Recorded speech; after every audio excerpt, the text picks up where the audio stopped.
It is a huge mistake that a lot of people make, hunting for the next title. The illusion is that the title gives us more leadership authority, and those things aren't true.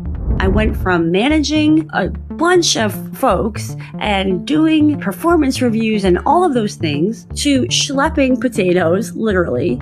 I had to unhook from how I was attaching my identity to these titles. It is a huge trap. And it's a trap that, frankly, the system wants you to believe in.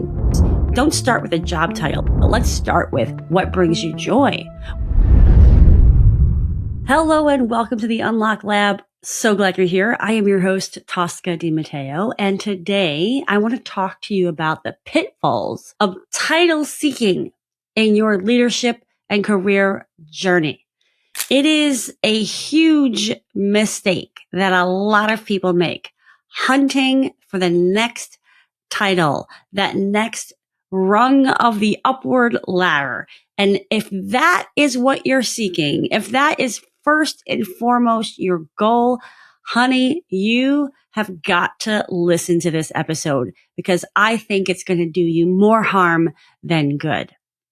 You see, the illusion is that the title gives us more leadership authority. It gives us more power, more ability to influence. And those things aren't true. Of course, titles can also bring with it money and financial gain, but most of the time, I think people are seeking that status first and foremost. And of course, we all want the money that comes. but when we are just seeking that next title, we have to ask ourselves, where is that coming from? Is it coming from an egoic standpoint? Is it coming from an egoic place? Because that is doing a huge disservice to, if you really want to be leading in a new future of work, if you want to be leading in a new way, then you won't be seeking that next title. You will be seeking specific things. And that's what I want to bring to your attention today, that in the pursuit of what's next, be very crystal clear and articulate about what it is you're seeking beyond the title. So are you seeking growth? Are you seeking great coworkers? Are you seeking a manager that believes in you? Are you seeking opportunities that expand your skill set? Are you seeking a new type of skill set? Or are you looking to refine and hone in on the skill set that you've already built for yourself? These deeper questions will not only help you to think differently about your next step and what's possible, but it will also get you unhooked from the title being the most important thing. You see, if you're out there job seeking, if you're out there using your personal branding to get you to where you want to be, but you're very limited in these particular titles that you're searching for, you may be missing out on what's actually meant for you, what's actually going to bring you even more joy than a title. I mean, look, I'm speaking from a place of I've been there and I've done that, right? And I have sought titles in my corporate career. I have sought, of course, financial gain and improvement. And sometimes I even sacrificed financial gain for the actual title. And when it comes to titles, there's strategy and there's, I'm not saying throw it all out. It is part of real life. It is part of how we know that we're going into a role that we can expand into. So I don't want to, throw out the whole thing, but what I want to invite you to do is to go beyond the title, because it will be a more fruitful activity for you. And think about it this way. You probably get annoyed when your employees or your colleagues are so focused on that next title, that next title, that next title. Meanwhile, you're telling yourself, maybe you're even telling them, you have a long way to go. There's more work to do. You have to work on these skill sets. So if you are personally, right, seeking the title all the time, you can't then authentically and legitimately help others to understand why the title isn't going to be the thing. You know, I think the other piece of this is we have tied our happiness and our contentment and our self-worth and our value with if we get that title that we wanted. And this is a man-made construct. This is a conditioned belief of our worthiness based on titles that we get. And we have to strip all of that down and look at the actual truth that our value is our value is our value, regardless of any kind of label. And if you can look at an opportunity from a standpoint of, does it check some of the boxes or all of the boxes of what I'm in pursuit of, then that's what you need to look at, not the actual title itself. I think also we miss the breadth that is so valuable in our careers by going laterally and gaining new skill sets that aren't this vertical pursuit. And it's true now more than ever when every industry, every function is getting disrupted by world geopolitical situations, by the economy, by the automation and information age and all of this stuff, that the more breadth that we have, the more breadth that we have, the more valuable we can be because we have an understanding of multiple disciplines, multiple functions, multiple ways of thinking, multiple systems, and we can apply those learnings in different ways. I think this is what the world is requiring of us right now is can you mold? Can you adapt? And can you see things different than the other person? Because we need to be able to see things differently for innovation, for forward progress, for incorporating all the new things, the new technology, the new data that we have available to us. If we're staying in that vertical route, we are missing the forest through the trees. In fact, you may rise faster, but then you may have a long plateau because you don't have that breadth. So I really want you to sit with that. You know, what am I missing out on by not looking to the left or to the right of me and saying, what is here for me to learn? What is here for me to grow into? How can I expand my capabilities? How can I become more valuable because I've learned some things that are tangential versus right in the wheelhouse of what I've been doing for the past decade or two? I'll give you a very specific example of where I went to the left versus went straight up. Very early on in my career, I did this actually when I worked at Wegmans Food Markets. And I started there working as a cashier and I worked at service desk and then I was a front end manager.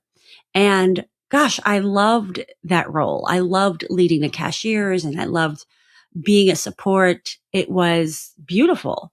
But after a few years, I started to see that the culture of gossiping and the culture of talking down to people was very prevalent in the leadership. And I decided I wanted nothing to do with that anymore. I decided I wanted to go to the produce department. Now, what was I thinking? I was thinking it seemed fun. I was thinking, you know what? I see the district managers come around and they don't spend a lot of time on the front end, but they sure spend a lot of time in the perimeter of the store. I knew the produce department was a huge asset that Wegmans had. It was something they were very proud of. They were always in the front of every store. I loved the beauty of the produce department, all the things. And I was not afraid of physical labor. And I made that jump. And, you know, some people will look at that and say, what are you doing? I went from managing a bunch of folks and doing performance reviews and all of those things to schlepping potatoes, literally, right? Building displays, to working at 5:30 in the morning shifts, like all the crazy things. But I learned a whole nother skill set. I learned about a whole nother discipline. And what ended up happening is I was working there during college and I saw the opportunity to build a training program to help the kinds of employees that were there. Were often rough around the edges. They were often older. They were often male. And they needed some training around customer service, but also beyond that, some training around what are the expectations around what good displays look like and all of those things. And so I took it upon myself to create some training. My manager at the time supported me to do that. And it was wildly successful. So much so that I was supported to then go to the training and development department in corporate at Wegmans in Rochester, New York, and develop that program for the entire chain. And it was called Produce University. It's actually still in effect today. I took a sideways turn that maybe would have looked crazy to other people, but it made perfect sense to me. And it led to opportunities that I could never have imagined.